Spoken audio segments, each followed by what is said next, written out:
Hello everyone and welcome to another episode of the Roker Report podcast in association with the Sunderland Community Soup Kitchen. It's Gav, back after a bit of a week really. This is the second time we've attempted to do this, so apologies for the lateness, but we are back in the aftermath of what was a pretty hefty old week last week with loads going on at Sunderland, and with there being the international break, it feels like a good time to sit and take stock of what was a mad end to last week and quite at the start of this one. So joining us is Chris. Hiya, mate.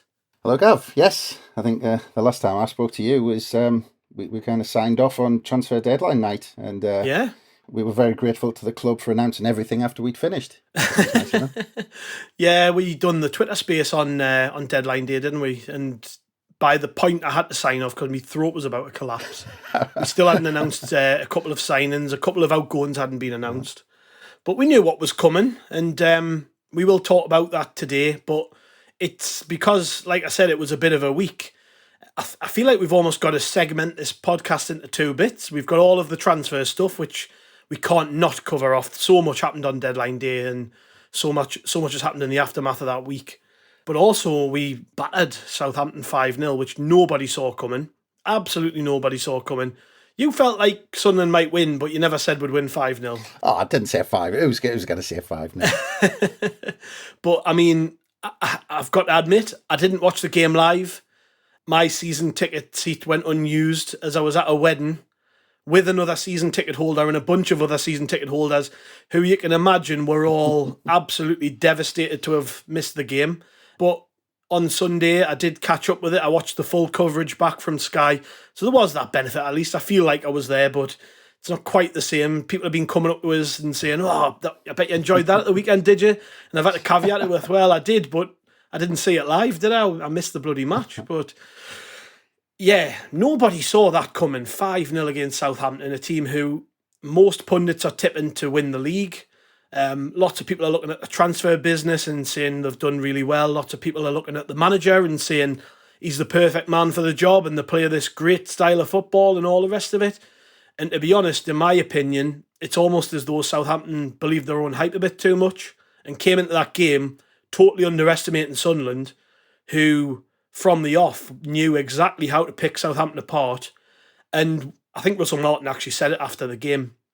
He said, when you're 2-0 down after 7 minutes, your plan kind of goes out the window.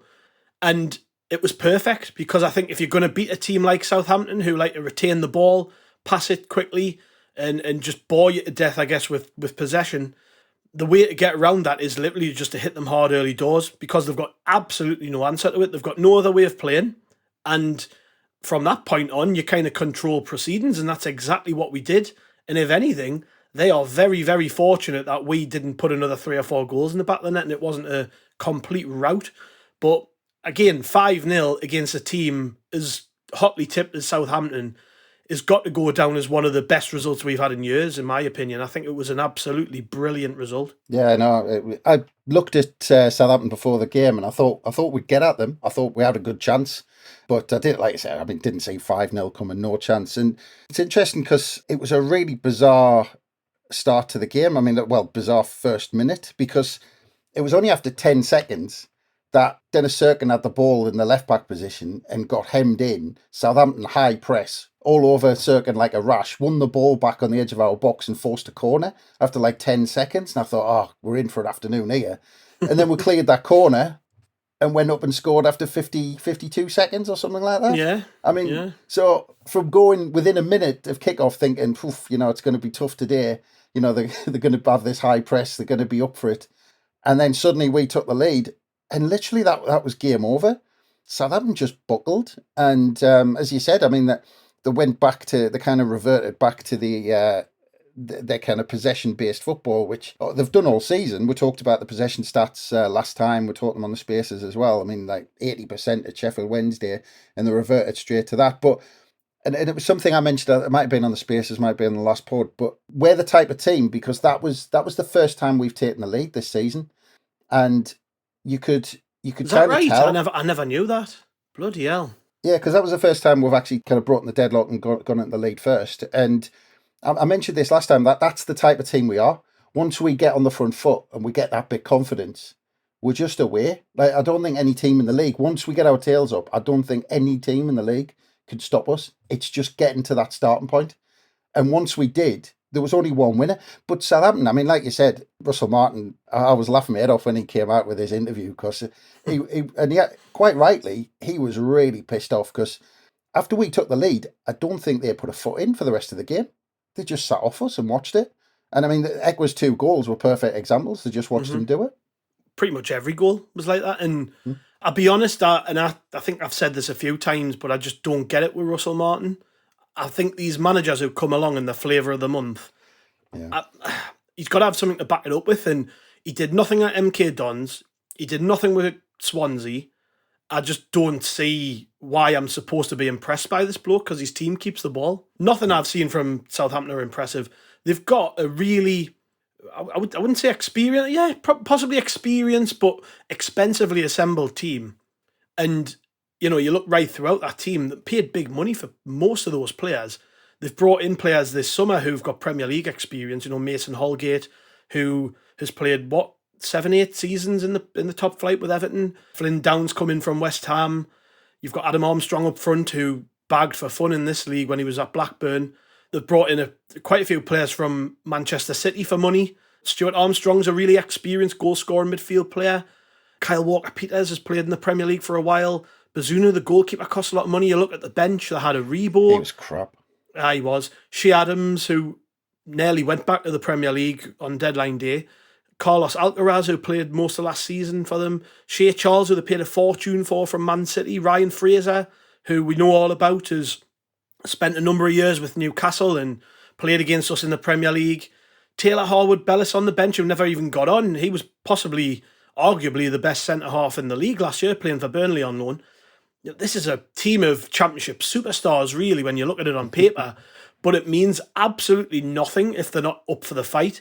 And we saw this when we dropped to League One, in that some of these players who come down from the Premier League, when they get into the rough and tumble of the league they're dropping into, they're just not up for the fight. And we wanted it more. I think, like you say, Russell Martin mentioned it.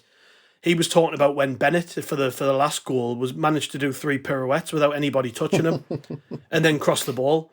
And then he says you look down the other end and Trey Hume's putting people on their arse. And it's like, yeah, that's because our players are motivated and championship ready. I look at Southampton and I'm very unimpressed. Honestly, I think if they do get going, and I'm sure they will at some point, it'll be in the later part of the season when they've actually shipped a few more of these players out, because they just looked completely rudderless and they look more like the Southampton team I watched in the Premier League last year, who were terrible defensively and just couldn't stop conceding goals. They've got a long way to go. Yeah, I couldn't agree more about Martin, because I mean, you look at some of the stats during the game. 35 minutes in, we were 2-0 up, and Southampton had 67% of the ball. And then there was another one in the second half. There was about 15 minutes left on the clock, 4-0 down, but they'd had 71% possession in the second half.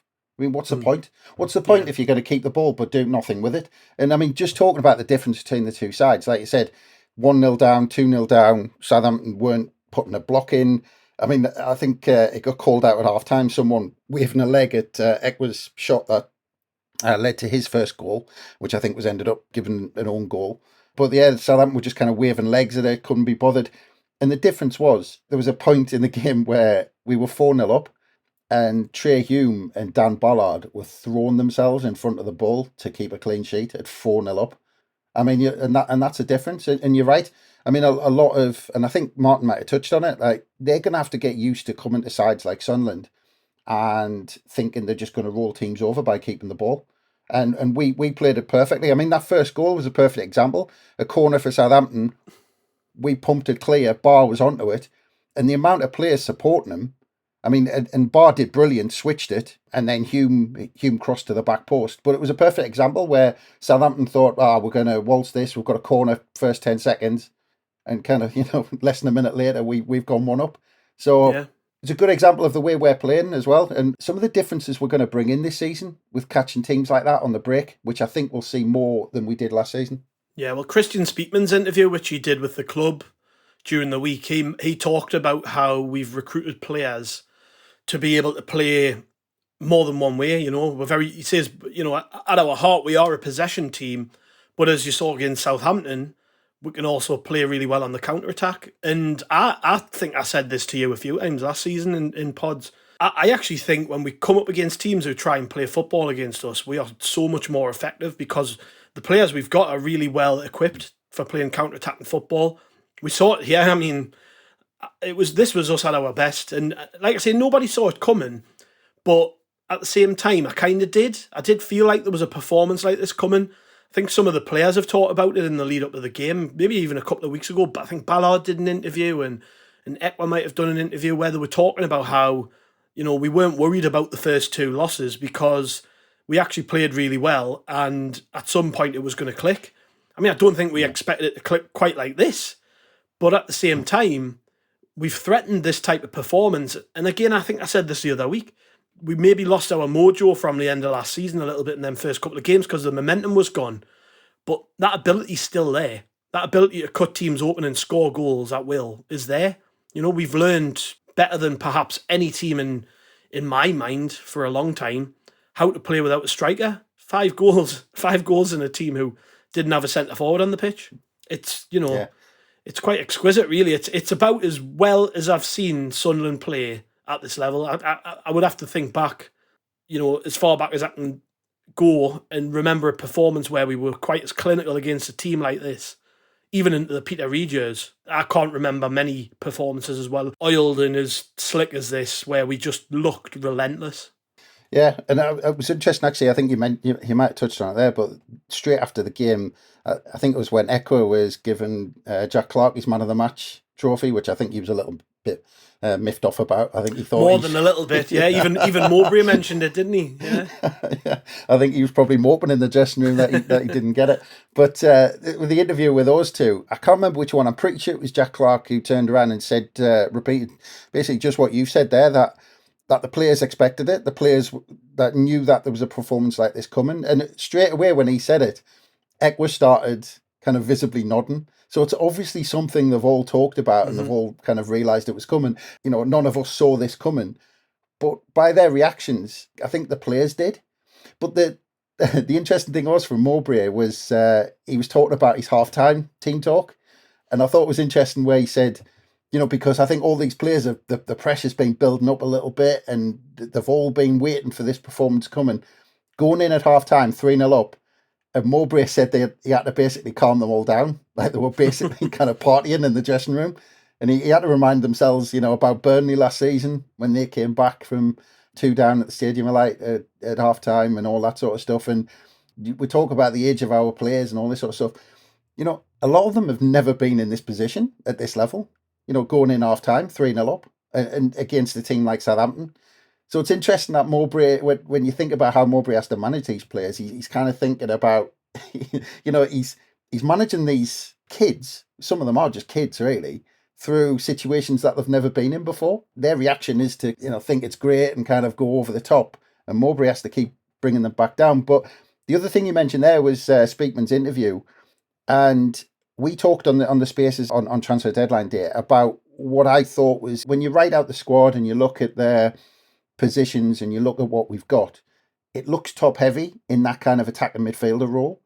And it's trying to understand it. And we were talking about Pritchard staying and Dak coming in and thinking it's a bit of a strange one. We seem like have a lot of players there. But as you said, what you described Speakman is talking about with that kind of front line, he was saying we don't really necessarily want to play with that focal point up front. He seems to want to play with a bunch of attacking midfielders who can get goals, but are all interchangeable and can go wide, they can come central, they can swap, they can switch. So we haven't got necessarily that player who stays out wide on the right, that player who stays wide on the left, that person who stays at, furthest up the field. So it's starting to make sense why we're kind of top heavy in that position, because it looks like basically that's how we're going to play. We're not going to necessarily have a true striker who just stands on the halfway line and stands on the last man. Yeah, and we'll go into it maybe a bit more when we talk about the transfer business, but you're right. I think it shows the fluidity in the ranks, really, that we've got so many players who can not only play in a fluid system, but get goals. Like at some points in the game, Dan Neil was the furthest player forward, you know what I mean? It's nice to see that they're all taking up the mantle of the furthest forward player. And we've signed players who I would imagine they've got plans to do a similar job. And of course, you've got to have a focal point in some games. You've got to have your Hermiers and your Burstows and all the rest of it. But yeah, it's just nice to have that variety, isn't it? And obviously, it's even in the game, the variety of the goals that we scored, they were all very, apart from maybe both of Ekwas, they were very different goals, all of them. And it's just nice to see that we're so well rounded. I mean, we might as well. There's 5 goals, and I don't want to go in depth on all of them. But the first one, Clark's, you mentioned how it went down before. We kind of counter-attacked. Barr played it across to Hume, who played a nice cross out of his feet, and Clark came around the back of the defender. I think it was, I don't know who it was who was tracking back, but they had no idea he was there. Clark heads it in. Don't see many headers from Jack Clark, but he can score them, because I think he scored one against Coventry at the start of last season as well. Second goal from Ekwa is, backing off a little bit, Southampton, and he sees he's spotting it and takes it, and yeah, it gets a bit of a deflection, but it must have been on target because he's been credited with the goal, I think. I know you said before it maybe went down as an own goal, but what I've got in front of us here has him down as the goal scorer. I don't know if it's been chalked off or not. The third one was a bit more clean from Ekwa, but it's similar kind of position. He just, you think they would have learned their lesson by that point, but Ekwa takes the shot on, and it's a cleaner strike straight into the bottom corner, catches everybody off guard, including the goalkeeper. We go on at half-time 3-0 up, bouncing, like you say, but we had to come out and be professional, and that's what we did 2 minutes into the second half. A nice little move. To be honest, I'm a little bit gutted that Dak's first effort never went in, because it would have been a nice goal. Close range header, which was saved by Bazunu. It ends up with Abdullah Barr, who plays a lovely ball straight through a bunch of bodies, and Dak scored the kind of goal that I think was described to us when he signed, that sort of just being in the right place at the right time and finishing it fairly well. He gets it and makes it 4-0, and by that point Southampton have got to be thinking it's game over. We, from there on, just completely dominate the game, in my opinion, with the important stuff. Maybe not in possession, but when it mattered, we dominated, and we still created chances, and it could have been more. And then there's that moment right at the end of the game, by which point Southampton have totally switched off. They just want the whistle to go. Jewi and Bennett, you've got to give them credit. The first 2 were outrageous pirouettes on the ball. The third one, totally unnecessary, but he gets away with it, ends up passing it, receives it back, plays a cross out of his feet. And I've said this to a couple of people since. I think he's probably the best crosser of the ball at the club, because he just has this pin. We've talked about it. If he had people to hit in the box, he'd have loads of assists by now. And there's been moments where he's had nobody to hit, and you felt a little bit sorry for him. But he plays a cross, and it's very similar to the one that he played against Coventry away last season, where Ahmad scored. Just loops this ball over to the far side of the box, and Chris Rigg wants it more than every Southampton player around him, basically, and scores it. He's 5'8", he's 16-year-old. If you're one of them Southampton players, you've got to be ashamed, really, that you're allowing that to happen. But Rigg wants it more than they do, plays on the end of it, lovely header, gets the 5th goal, gets that moment. The crowd goes absolutely mental. It was great on the coverage to see the celebrations on the bench, as the players are watching the goal back on the monitor, seeing how it all went down. You can see the lads are delighted, not just for Rigg but for Bennett, because of the ball in he plays and the couple of tricks he does before it. And that was the cherry on top of the cake. It couldn't have been more perfect. 5 goals there, Chris. Which was the best? Which was your favourite? Do you have a favourite? It's got to be the last one. It's got to be the last one. That's the favourite, just for so many reasons. Just for Bennett doing his thing and Rigg doing his thing.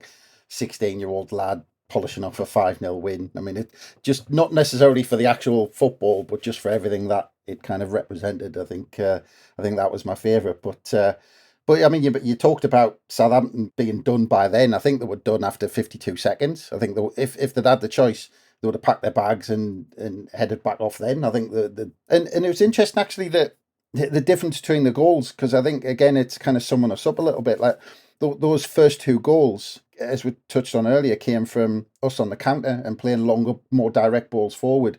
And it was interesting both times that it was Barr who was the out ball. And I think we should. I mean, he wasn't a world beater on the day, but I think we have to call out Barr's performance, because we were critical of it. We were critical of him the other week, and you're totally right. And because he had a big part to play in those first 2 goals, he was the out ball, and he didn't. he actually had the composure. You were talking about that pass to Bellingham against Coventry that he should have played. And this time, but it's from a 19-year-old kid, gets another chance. And this time he's got a bit of composure about him. He held the ball up, played the right pass at the right time, and we ended up getting 2 goals. And like you said, that ball in from Hume did walk. I think it was Walker Peters at the back post. That Clark he was completely asleep, and Clark nipped in. But those 2 first goals, like I said, came from that counter attack. And then the third one, when Echo picked up the ball, it was because we were pressing so high up the pitch. That combined with Holgate being absolutely crap on the ball meant Echo was in a perfect position just to pick it up. And it's interesting with him scoring 2 long range shots that I love it when he does it, and I love it that he's got it in his locker. But I think we have to keep in mind that Bazuna was absolutely crap, and he looked crap all afternoon. But I just hope Echo doesn't do it too much. I hope he picks the right moments to do it. I hope it doesn't become one of these things where every time he gets it, he thinks he has to take a shot. Like Chris Makin. Yeah, where it becomes one of those things, like. It's going to, though, because he scored 2 long ranges, so the crowd's going to be shouting it. And as soon as they get that encouragement from the crowd, you know what's going to happen, don't you? But well, I mean, if he can use it, start using it with his advantage, where opposition sides think he's always going to shoot, he can slip someone in or something like that. But yeah, I just hope he kind of picks the right times. But yeah, I mean, that combination of goals, catching teams on the counter and pressing a side who wants to keep the ball, I mean, it just bodes well for moving forward. And the 4th goal, it was nice to see Dak get that goal, and it was interesting as well listening to Mowbray talk about Dak. It's not necessarily what you think about Bradley Dak, was it? What Mowbray was talking about, getting in the 6-yard box. I thought Dak would actually do that type of thing. I thought he was would hang back on the edge of the box and kind of make things happen. So it'll be interesting to see how much he gets into the 6-yard box like he did to score that 4th. Mind, he should have scored that header. You were right. He should have scored first time. Keeper shouldn't have had I don't think keeper knew much about it. But I think he was maybe just a bit too close, wasn't he? Possibly. Yeah, but it was Barr again. Again, who put the ball back in for Dak. So we've got to call him. I mean, you could call out all the players, but for the stick Barr got at Coventry, I think it's worth mentioning. But yeah, and the 5th. I mean, yeah, like I said, already my favourite goal of the afternoon, and I loved afterwards Bennett going to 09 and Rig going to 09 as well. It seems like 09's kind of giving everyone piggybacks, wasn't he? Well, he's like I don't know. He's like the dad of all the young kids, isn't he? I think they all go to him. And well, on a more serious note, I actually think that's one of the things that, I mean, I love lots about Luke O'Nien, but he makes a point of keeping the squad players involved. You will talk, even if you think back to last season when Rig, I think it was the Shrewsbury game in the Cup, when Rig won the corner. All he did was won a corner. It was first appearance for Sunderland, came on, won a corner, and we scored from it. And there was an interview with O'Nien after the game, and the first thing he wanted to do was praise Chris Rigg and his contribution to and I just think that's one of the many good things he brings to the table, is that he recognises maybe less so Rigg, because Rigg's, he's still being introduced slowly, but like Bennett, you can obviously see how hard he's trying to impress every day in training, improving his English, and when he comes on the pitch, trying to contribute.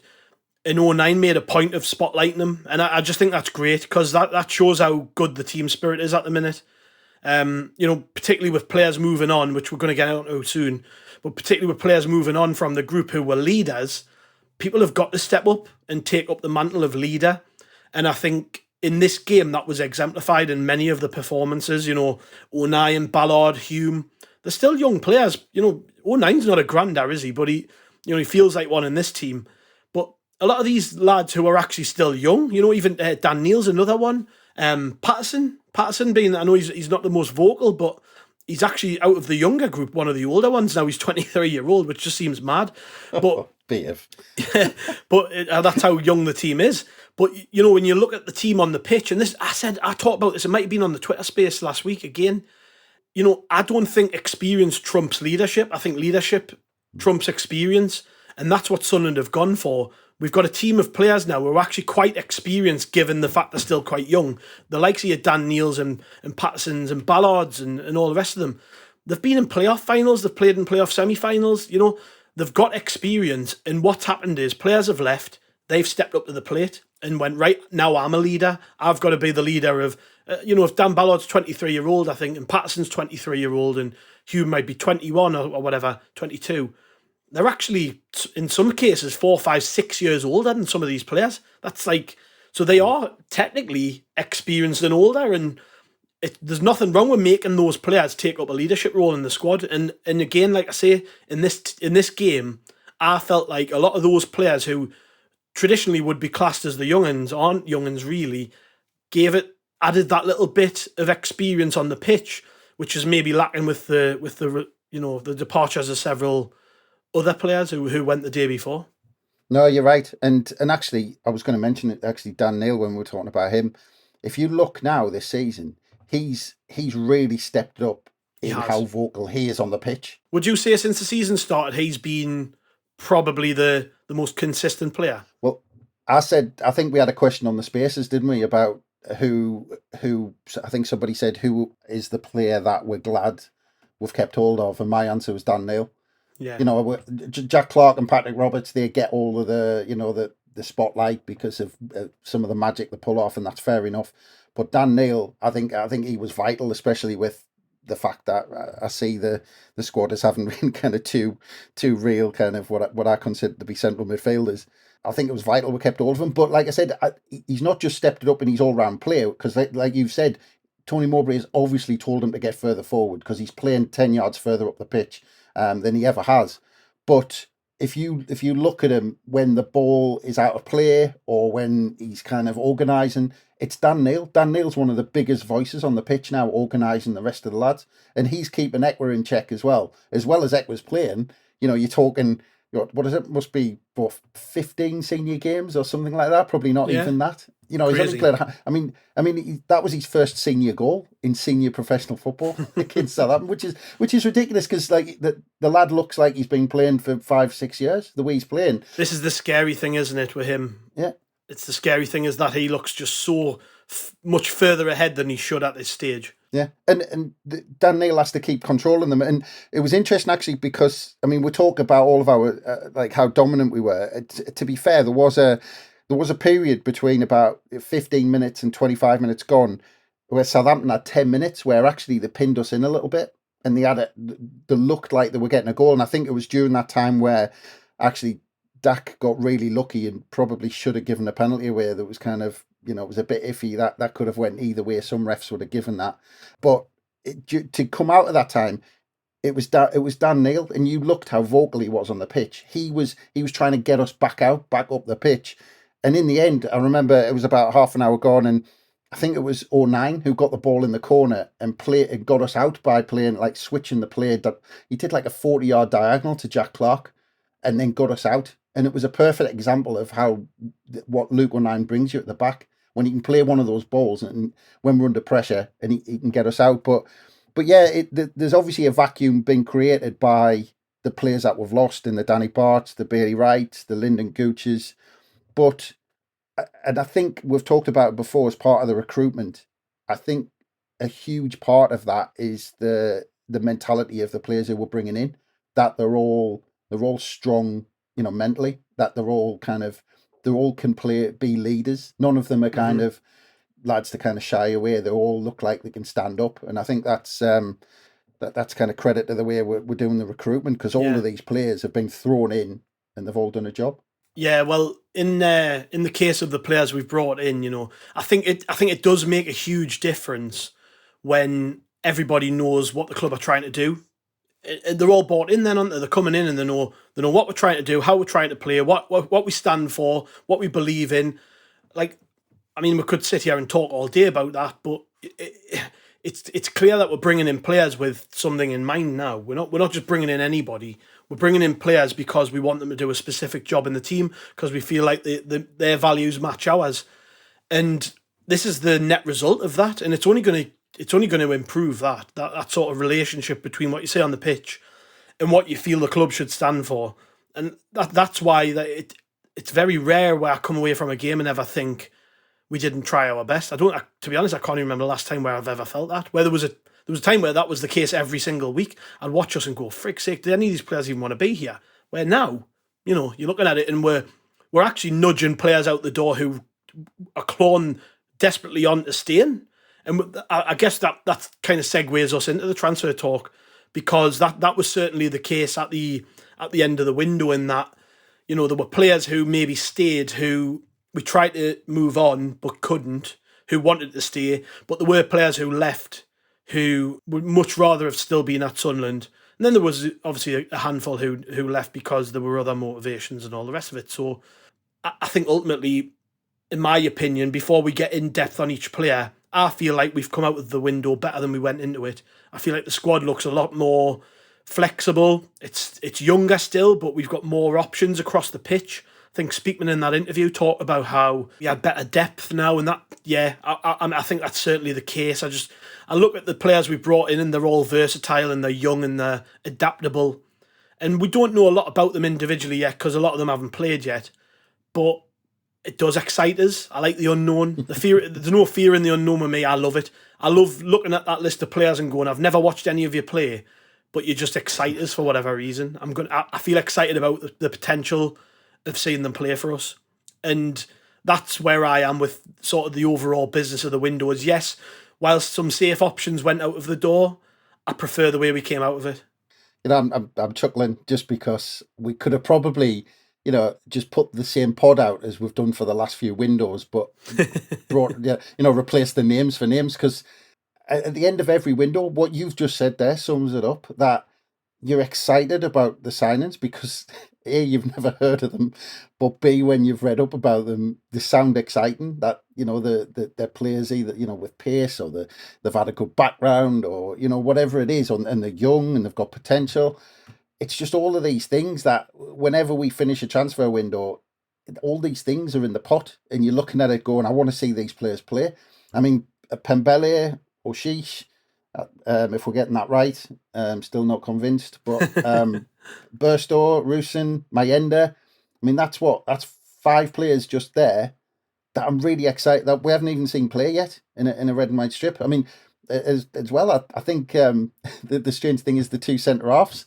I mean, they might get minutes at some point, but Dan Ballard and 09, they're going to get suspended and injured at some point. So I'm almost excited to see them. They're still finding their feet in the kind of when they get minutes to the under 21s and stuff. Bishop as well. I reckon he's probably a cracking keeper. But I don't know when we're going to see him. We're out the League Cup, so I don't know how much we're going to see him. Good keeper as well. Good backup for Patterson. But yeah, I mean, you look at the players that we've gone. I mean, touched on them, kind of the Danny Barts, the Gooches, Embleton on loan, which is more of a recovery, it seems. And like Speakman said, I think they're going to review that in January to see where he is kind of fitness-wise. Maybe an opportunity to bring him back if we've got a few injuries, see how that one pans out.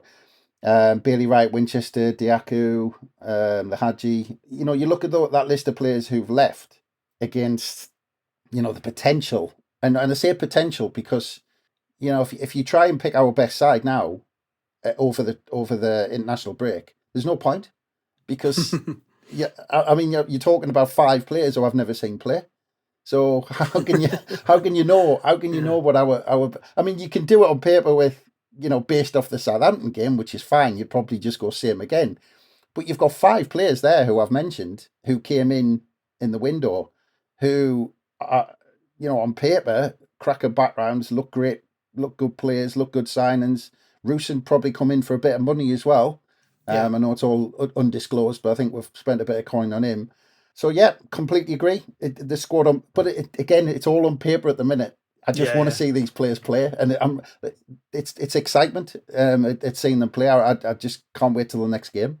Yeah, well, let's start with the outset, because there's a few. We're only talking, by the way, about players who basically left around deadline day since we last did a podcast, because obviously we've already talked about the rest. But we'll start with Embleton, because you mentioned there, and Speakman explained it. It's basically a rehab program. He's going to go there, get some minutes, because he wasn't going to play here. Interesting that, because Mowbray, maybe he was just being kind to Embleton in case he stayed, but Mowbray, a couple of days before Embleton left, was actually talking about the fact he might be in the squad for Southampton, and that he fits the way we play, and he likes him, and he's talking about how he's 2-footed and all the rest of it. But the decision was taken to send him to Derby to me, that's about as good a loan move as we could have got him, because I didn't think we were going to send him to a championship team where he could be guaranteed minutes. I think he goes to Derby with a bit of pedigree because he's got 2 promotions on his CV. He's got a fair whack of experience at that level. He'll be going in there, he'll probably automatically be their best midfield player. So they're going to be willing to give him minutes and play him. But he does need time because he's been out nearly a year. He's had a long old time out on the side. But that's a good move for Hamilton, isn't it? I think, like you say, he gets to January and he's had a good first half of the season, and we're struggling a bit for numbers. There's a potential to bring him back. So for me, it's win-win across the board. Yeah, it's a great move for him. And if I'm honest, I could see him moving permanently to Derby in mid-season. And as much as I like Embledon and I think he's good, I just think he's a real top-end League One player. And I think that's where he is. And I think it's more down to injuries than anything else. I think his talent-wise, he's probably above that. But I think his injuries have kind of restricted him to being a top-end League One player. He's had so many injuries. I mean, I remember him getting injured away to Sheffield United in the Cup, away to Jack Ross, where he was coming through and everyone was excited about him. And then he got injured and he was out for ages then. And it's just been in and out with injuries since then. He's been really unlucky. He kind of needs a break, really. And you never know. I mean, I just think he'd do really well to get in this side. And I think Derby's a really good place for him. He'll do really well at Derby. Derby fans will love him.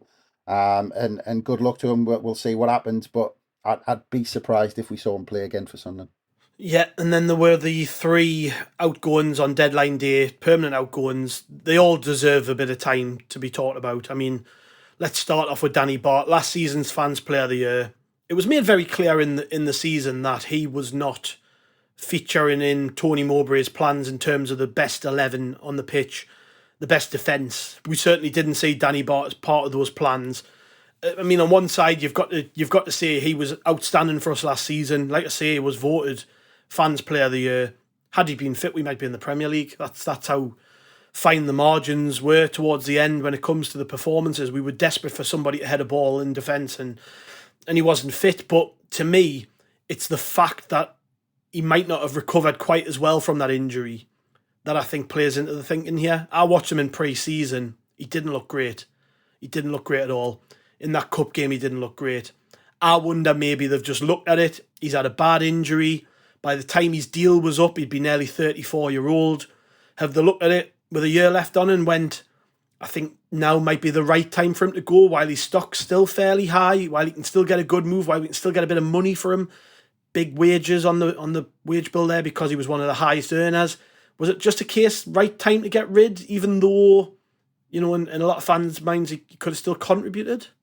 I think this one was a no-brainer all round. I think it was a good deal for everyone. I think, to be fair to the player, you're moving in the direction of going in Dan Ballard and Luke O'Nien at the back. And as good as he was last season, like you said, at 32, 33, last year your contract, as soon as you start picking up injuries, then another injury follows and another injury follows. And, it's kind of that, you start going downhill at that point.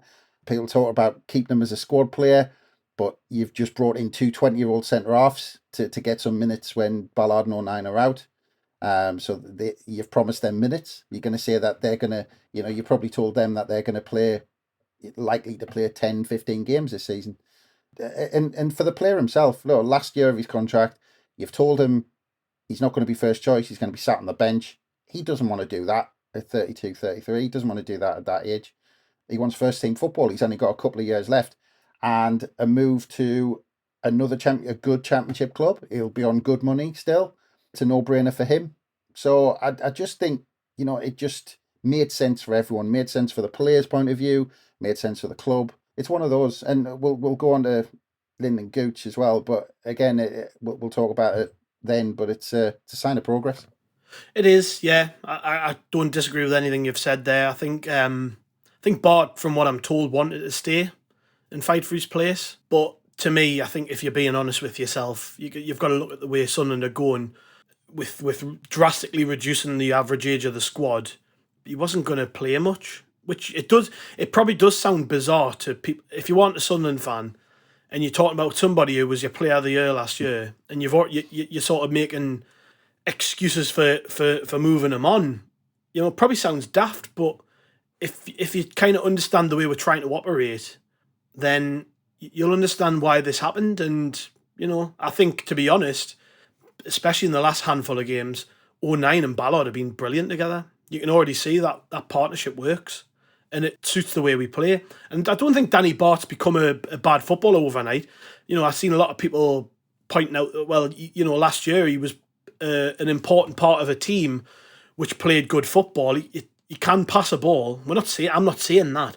What I'm saying is we're maybe looking a step ahead. And if we're being honest, I think it's going to be very tough for us to get promoted this year. Next year is a different story. And with that in mind, we have to basically use this year to gear up towards a proper push for promotion at some point. And that probably means there are a handful of players who they're not going to be part of those plans in a year or two. And why waste time? Why waste time? Start thinking ahead now. Because I think we know we're not going to be relegated. We're not going to be in a battle. So let's think further ahead than just this season, just the next game. So that's why it made sense not only to move Bart on, but Lyndon Goochy, you mentioned before. Gooch went to Stoke. I think that's about as good a move as he'll ever get. I think considering he had the option to go to Shrewsbury at the end of the January window when we got promoted and didn't go, he decided to stay and fight for his place, and he did. He got his place back and was a really important part of that team. I think if we're all being honest, Gooch, looking at the squad, wasn't going to get in ahead of Hume when he's fit. He's not good enough to play on the wing. He's not a championship winger.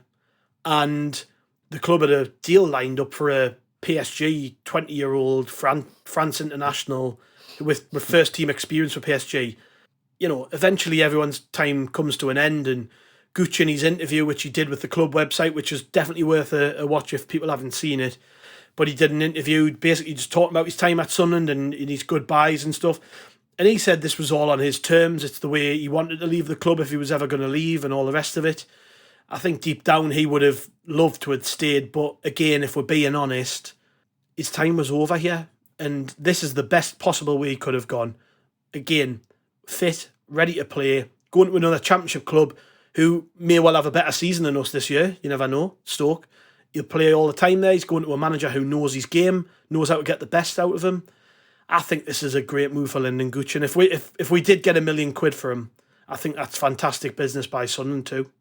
Yeah, and like I said, it's progress, and it's just a sign of the club moving forward. And the players who are here, it's good because in a way we're trying to drag these players up with the club rather than the other way around. Rather than the club chasing, trying to be as good as some of the players we've got. We're trying to drag these players up with us, and I just think it's almost a casualty of that. And there's been no sentiment in the decisions that Speakman has made since he came to the club. I mean, I think his first summer window, he got rid of a 30 goal a season striker to move in a different direction, and he ripped up a side that finished in the playoffs to start again, and getting rid of people like Bailey Wright, who people loved around the place, Winchester, Lyndon Gooch, Danny Bart. I mean, there's players in that time who were really popular around the place, but there's been no sentiment. It's basically, is this the best deal for the club? Yes, right. Well, that's it. That's all. That's the only thing that kind of matters when they decide whether something's good or something's not. And it sounds like, if rumours are true, we're getting good money for Lyndon Gooch, and like I said, he's made a move to a good club. But if you look again on paper, Dennis Serkin, Elise, Hume, Huggins, Pembele, I think Huggins and Elise are the oldest at 22. I'll deny anyone to try and find a better selection of fullbacks in the Championship. 5 fullbacks like that. I mean, that is incredible, the depth we've got in fullback position. I mean, I think most of those 5 fully fit would walk into most Championship sides easy, and some of them would walk into some lower down Premier League sides, no problem. Yeah. So when you look at that, and then you think, where did Lyndon Gooch fit in? Maybe he's cover in the middle of the park, but that's not his natural position. Again, it's one of these we talked about Danny Bart. If Lyndon Gooch kind of talked about it, best deal for him really in the long term, best deal for the club, and it's sad, but like I said, it's progress. Yeah, and you'd like to think he might have got a bit of a wage bump as well, so he's moving away, yes, but he's probably making better money, and He's in a similar boat to the next player we're about to talk about, really, because they're a similar age. But Ross Stewart went to Southampton, and that one didn't go down as well with people in terms of, the player leaving. There's a lot of sentiment towards Bart and Gooch, perhaps not as much towards Stewart leaving. But I think this deal in particular shows how multifaceted these transfer dealings actually are. Because with Stewart, and Speakman said this on the interview he did, we wanted to keep him. First and foremost, our priority was keeping Ross Stewart. We didn't want him to go. We made him several contract offers where he would have got a significant pay rise. But there becomes a point where you've got to draw a line in the sand and move on, because he wasn't going to sign any of the deals they put in front of him. So the next option is, right, well, how do we get the best deal for the football club? And the club were persistent, to be fair. I'm sure they had opportunities to sell Stewart a lot earlier than they did for less money. And I guess our mantra was, unless you pay what we want for him, we will keep him until he goes out of contract. And Southampton bit and paid we believe it's 10 million, rising to potentially 12 or 14 with add-ons and all the rest of it. He is a fantastic player. I've said when he's fit, there isn't a striker in the league can touch him. But it's that what if, isn't it? Is Ross Stewart going to be as good as he was before his injury? He hasn't just had a slight strain or a niggle. He's had 2 bad injuries. The one he's recovering from now used to be a career-ending injury. And I know these days, with the advancement of medical science and all the rest of it, the rehab programs, he could come back and have a really great career and potentially play in the Premier League with Southampton, which is why they've signed him. They've signed him because they think he could score the goals and play in the Premier League when they eventually get back there.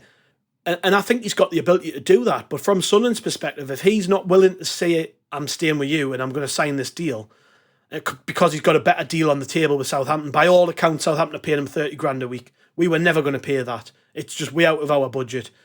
Yeah. And you look at everything, you weigh it all up, and you look at these injury problems, the fact that he's soon to be 28-year-old, so this would have been a big contract for him. He had to, whatever he signed up to, it's probably going to be the biggest contract he signs in his career.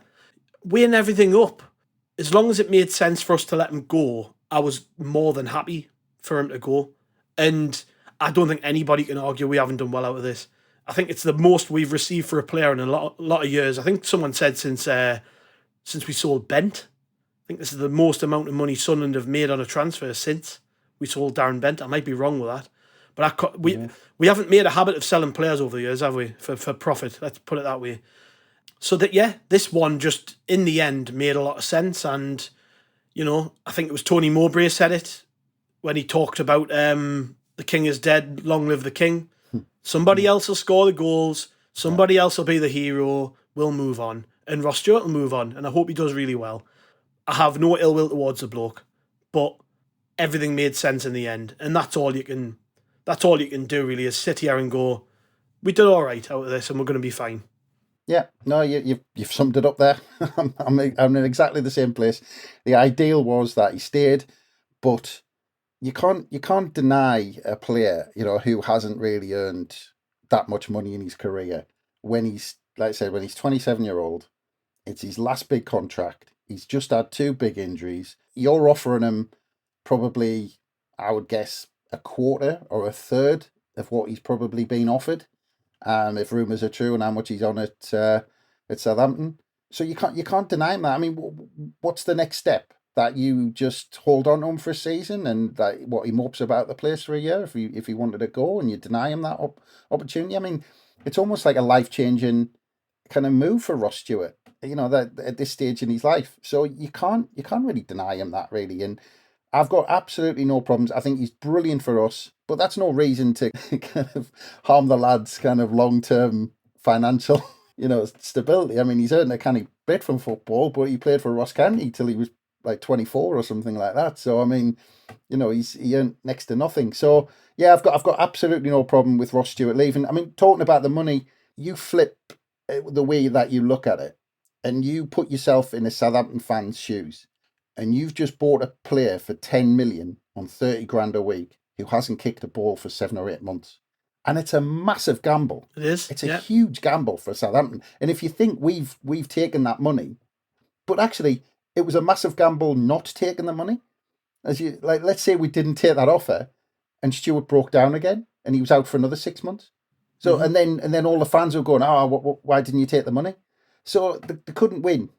If Stewart, there was no way of winning, and I think the club have probably come out with a best deal. And the other thing to remember about Stewart last season, he not only had that really bad injury, which kind of put him out for the 7 or 8 months. We've seen him since February. He was also out between November and January. So he broke down twice last season because he was injured against Middlesbrough when he got injured in the warm-up, and then he came back and then got injured again. So he didn't just break down once last season, he broke down twice. So if you put that into the mix and say we got 10 million for a player who hardly played last season, as good as he was, I think we've done all right. Absolutely. I think, again, he did fantastic for us, but the important thing was, we are dictating the terms of these players leaving is the important thing. Again, this is the difference with the way we work now, is that everything has to make sense, and we're in no position to put ourselves in jeopardy. The money we received for Stewart, apparently a decent chunk of it's gone to Ross County, and great for them. It's probably going to set them up for a couple of years. But the money we've made from this deal, as demonstrated in the rest of our business on deadline day, we didn't use any of it, or we were happy to sign players whether Stewart left or not. We brought in players. They already had them deals ready to go. Some of them signed before his transfer to Southampton was confirmed. That's money we can use in the next window. That'll go towards maybe bringing in 2 or 3 quality players in January. So, yeah, I'm over the moon with how it all went in the end. Gutted he's gone in a way, because I think he's a cracking player who, had he returned to fitness, could have contributed a lot. But at the same time, sometimes it's the right time to make a fresh start for everybody. And this is something we're going to have to become used to, good players leaving. There'll be one a window from now, I think. At least one a window, where we saw it on deadline day, the amount of clubs circling around players.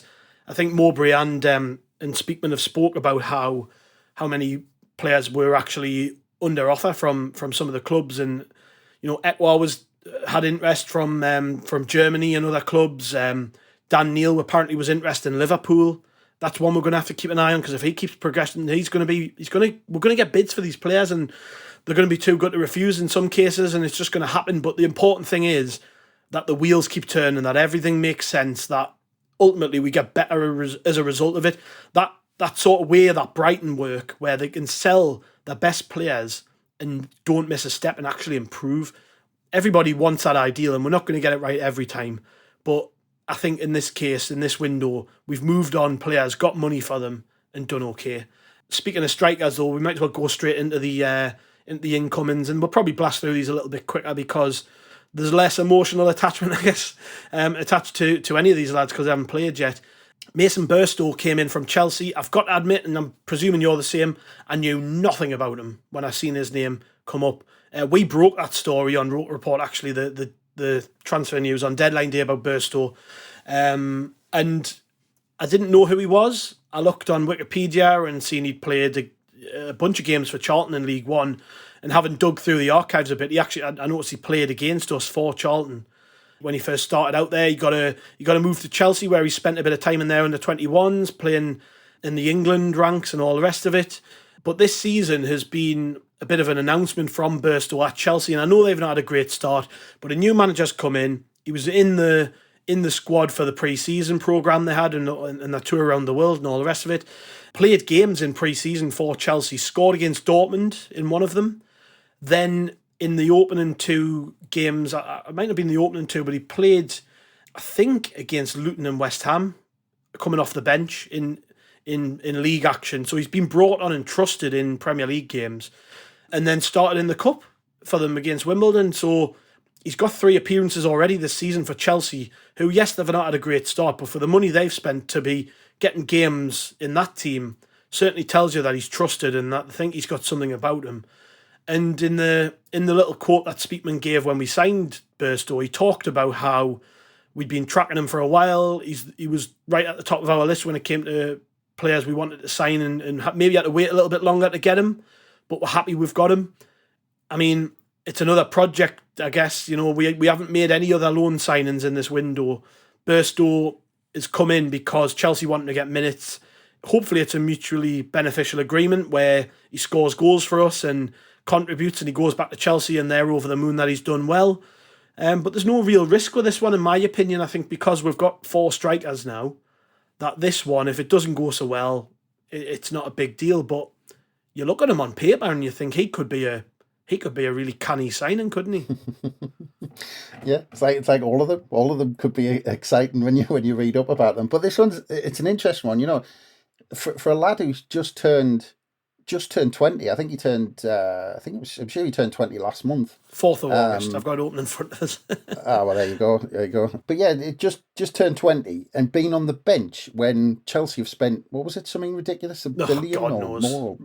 More money than anyone's ever spent, basically. Yeah, exactly. But they've spent all that money and stuck a 20-year-old on the bench, and they wouldn't stick a 20-year-old on the bench for nothing. You've got to have something about him, and especially a new manager. Pochettino, he's got to come in and kind of look at his players and think, can I put this lad on the bench? He's not going to put him on the bench for no reason. So for a manager like that and a club like that to put him into the matchday squad and put him out there is a good start. And yeah, that's the other thing for a club like Chelsea to hand us a player that they might have used or might have been on the fringes of getting a few minutes here and there in their first team, I think speaks volumes for not only us persuading them to do it and him to come, but says something probably about the deal that I imagine like you touched on there. There's going to be some things in there that Burstow, he's going to expect minutes, and Chelsea are going to expect him to get minutes as well. So it's going to be one to watch, how much he kind of starts maybe from the bench to start with and slowly comes in. But I think the expectation there from us and Chelsea is that he gets some games. Yeah, well, when you consider now, you're talking about, and we mentioned it before, we've brought in forwards who can sort of play different positions. But with him and Hamia, you're looking at them, they're very much number 9s who lead the line. Yeah. So his direct competition effectively is Hamia, who's we've been told repeatedly is a bit of a project that needs time. Where Burstow, he's English, he's played league football 2 or 3 seasons ago for Charlton. You know what I mean? He's probably more ready than Hamia is right now. So I think you're right in that sense. I think he's probably going to have been guaranteed, or at least been given some strong assurances that he will play more often than not. Yeah, but this gives us the option, doesn't it? Last season exactly, we didn't have those options of playing somebody on the last man to get him. If teams play a high line, we didn't really have that option. This season, we've got the option of doing that, or play like we did against Southampton, where you want more bodies in the middle to kind of protect the back four and win the ball back and stuff like that. So we've got a nice mix now of players who want to play off the last man and players who want to be on the ball deeper. So it's a good problem to have for Mowbray. Yeah, and speaking of which, one player who we've been told will do exactly that, Naziri Rusin, I think I've said that right. Bit of a complicated deal, this one, but I think it's mainly because he's coming in from a country that's at war, really. So getting him a work permit and work visa and all the other bits and pieces that are tied in with these deals, and maybe even moving money to Ukraine. I don't know if that's a lot of red tape. But the important thing with this one for me, because I don't know much about him, was that the club have actually went to the lengths they have to sign him. Because I imagine it's been a massive arse on, but still, we went through maybe a month of negotiations and paperwork and all the rest of it to get him here. And, with this one, I think I'm actually more excited about this transfer than any of them. For some reason, I don't know why. I mean, and there's been reports out there, scouting reports done on his data. I think he's a proper data signing, this one. He scored really highly last year when it comes to effectiveness in attacking areas across Europe. And I know he's been playing the Ukrainian league, but third highest goal scorer, playing mainly off the left and through the middle. He can play left or right. He can play as a number 9. I think he did an interview with a Ukrainian journalist while he was waiting in Paris to get his work visa, talking about how the club have said they see him as a Firmino type, which they've done a presentation on how they see him playing in the team. They see him more as a Firmino or a Benzema, as a link-up striker, more in that mould of what you were talking about before, where we don't play with a traditional number 9. We play with somebody who can get involved with the rest of the attacking players. It really excites me Rusin, and I think he's going to take a little while to get up to speed. He doesn't have great English, apparently. I know we've already got a Ukrainian kid at the club, and apparently in his interview he mentioned him and said he's been told he will have an interpreter and he'll be learning the language, but he'll also be buddied up with the other Ukrainian kid at the club. So it's going to take him a little while to bed in, but you're looking, he's nearly 25-year-old. He's played in the Champions League. He's just came off the back of a full season in the Ukrainian top flight where he's one of the top goal scorers. You know, if we get this one right, he could be a proper player again. Like you said before, we're saying the same about them all, but he's the one. He's the one out of the clutch that we signed on deadline day that excites me the most. Well, you're convincing us because I was most excited about the two French lads, but you're starting to convince us about the Ukrainian, about Rusin, if that's the right pronunciation. But it's another interesting one. But just what's come out of the deal? I mean, for a start, he's absolutely ancient. At 24, I mean, he's an old fella. He's going in there like an oldie in that dressing room. But yeah, I mean, it was him actually. I think it was him who described himself as being a Firmino or Firmino or Benzema. I don't know if I read. I don't know if it was my reading of the translation, but my take on it was that the club made a presentation to him, and they said that's where they see him playing. No, but I don't know. I might have gotten it right, but I was sure that that's how he described himself. Well, if all else fails, just knock him out, and when he comes round, he doesn't know who he is to tell him he's Benzema. Yeah. I would love him to be either of those players. It would be fantastic if he was. You're absolutely right, though, that the lengths we've gone to get this lad, giving him a presentation and saying, this is how you fit into the team. And he was also talking about staying put for an extra year, but he had, the coach kind of left and he was a bit miffed off at all that sort of stuff. But I'm not sure, I think it was going to take some, potential in the club that he was going to pick to have to go to.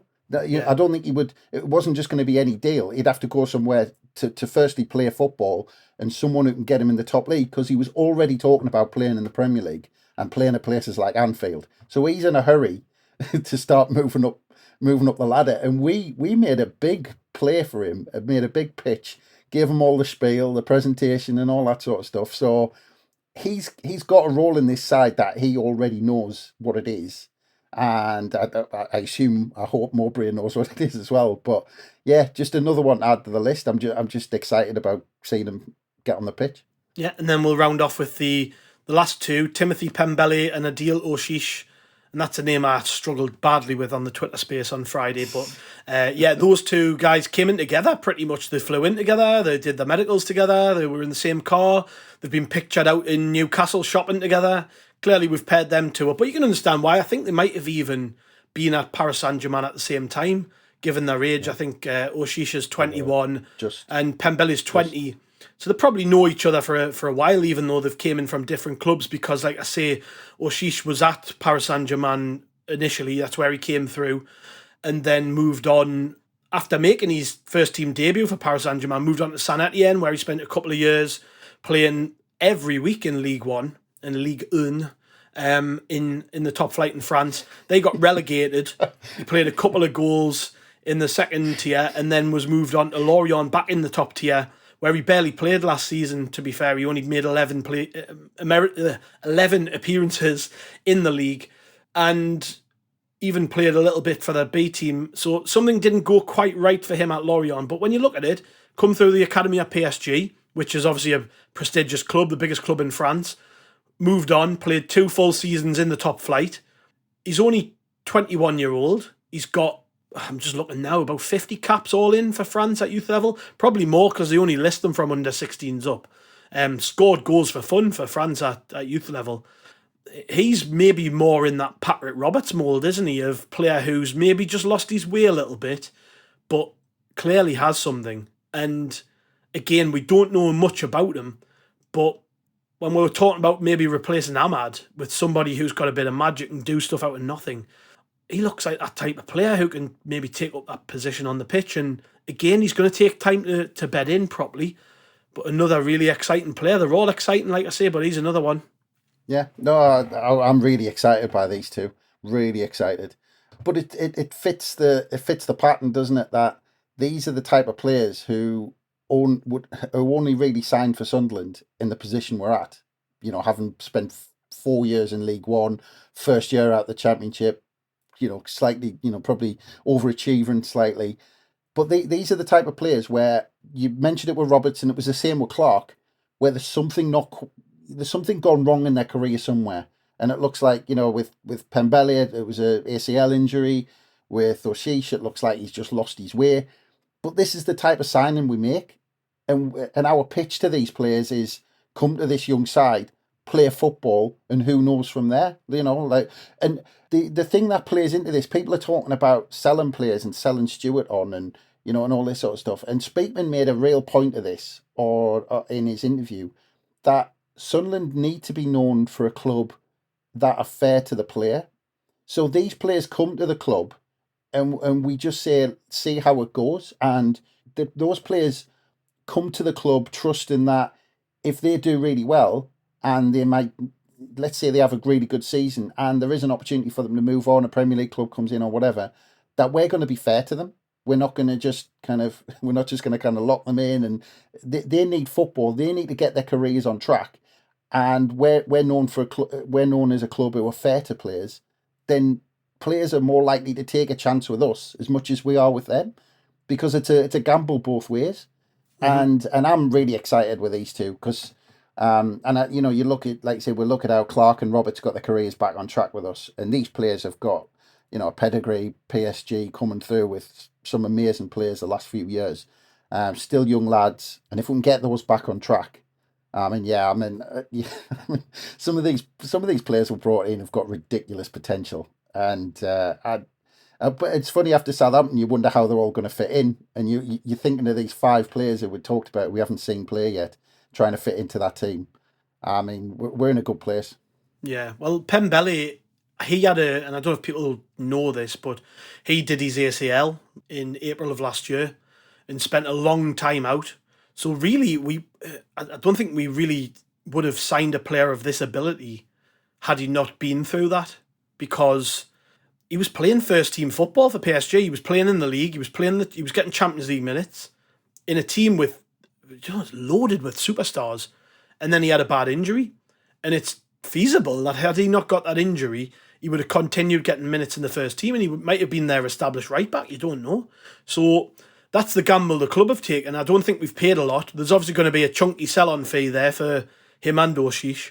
But we've given him a 5-year contract. We're secured. So if he does well, if a club comes in, we're not exposed like we were maybe with Stewart, where we could have maybe ended up getting next to nothing or nothing if had it gone on longer than it did. With this kid, if he reaches his potential at Sunderland, he's going to be playing again in the Champions League for a top club, isn't he? And that's the gamble we take, is that, yeah, we might lose a chunk of money because of the sell-on fee, but we're basically taking him off PSG and saying, we'll develop him, we'll nurture him, we'll make him a better player, we'll get him back to where he was at. And by the time he's done at Sunderland, he's going to be playing at a really high level, perhaps, hopefully with us in the Premier League. But if it's not, this could be a player we make a lot of money from. And again, that's the excitement, is that you look at him on paper, he's a potentially a top player. So, and it adds competition. That's the other thing. We mentioned it when we started talking about transfers, but Lyndon Gooch has gone. And I'm talking about a player who was playing first team minutes for PSG. There is got to be a jump in class and ability there, providing he settles in. He may come here and hate it, but for me, I think this is just a no-lose situation again. And he's got experience, not just playing for PSG, but playing right the way through the youth system with France. He played at the Olympics for France a couple of years ago. He had a chunky loan with Bordeaux in the top flight. So again, I'm just keep repeat myself, really all exciting signings, really. But this one, for me, when you look at him and you think, oh, if we get it right with him, we could have a proper player on our hands. And some of those lads who maybe feel a little bit safe in those fullback berths, now they've got proper competition. It's not like bringing in a nobody here. We're bringing in somebody he's not coming to Sunderland to sit on the bench, is he?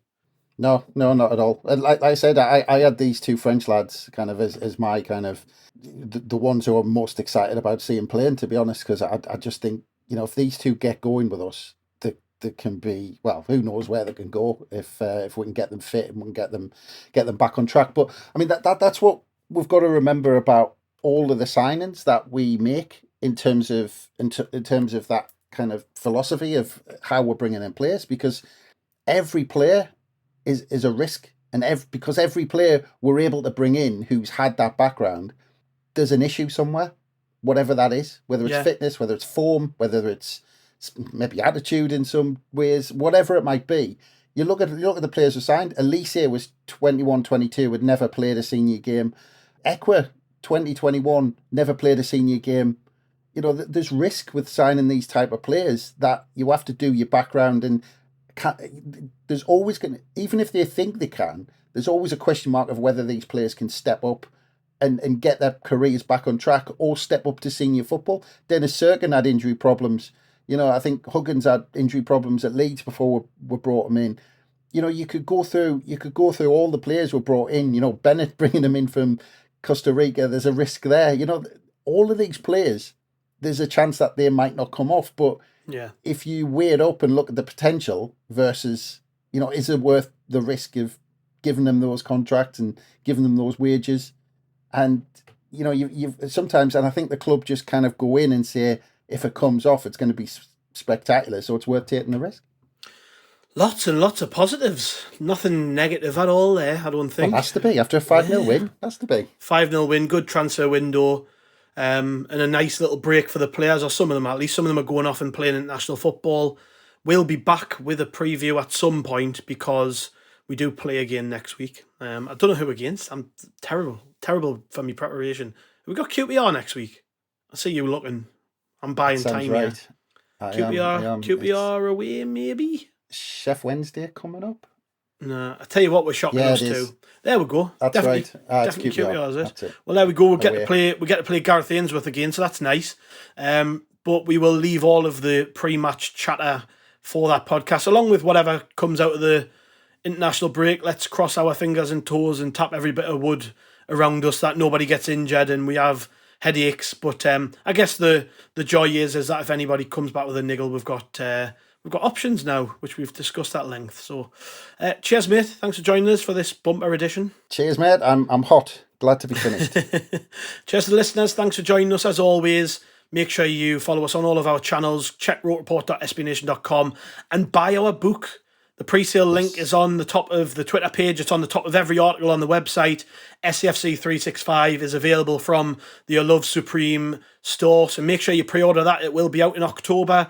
Chris, this man here, has put all the graft in. So if you like Chris and you like his opinions and you think he's a canny fella, and you also like Sunderland Community Soup Kitchen, because of course all of the profits go their way from this book, make sure you buy your copy. It's priced at £10, and I think that's a bargain.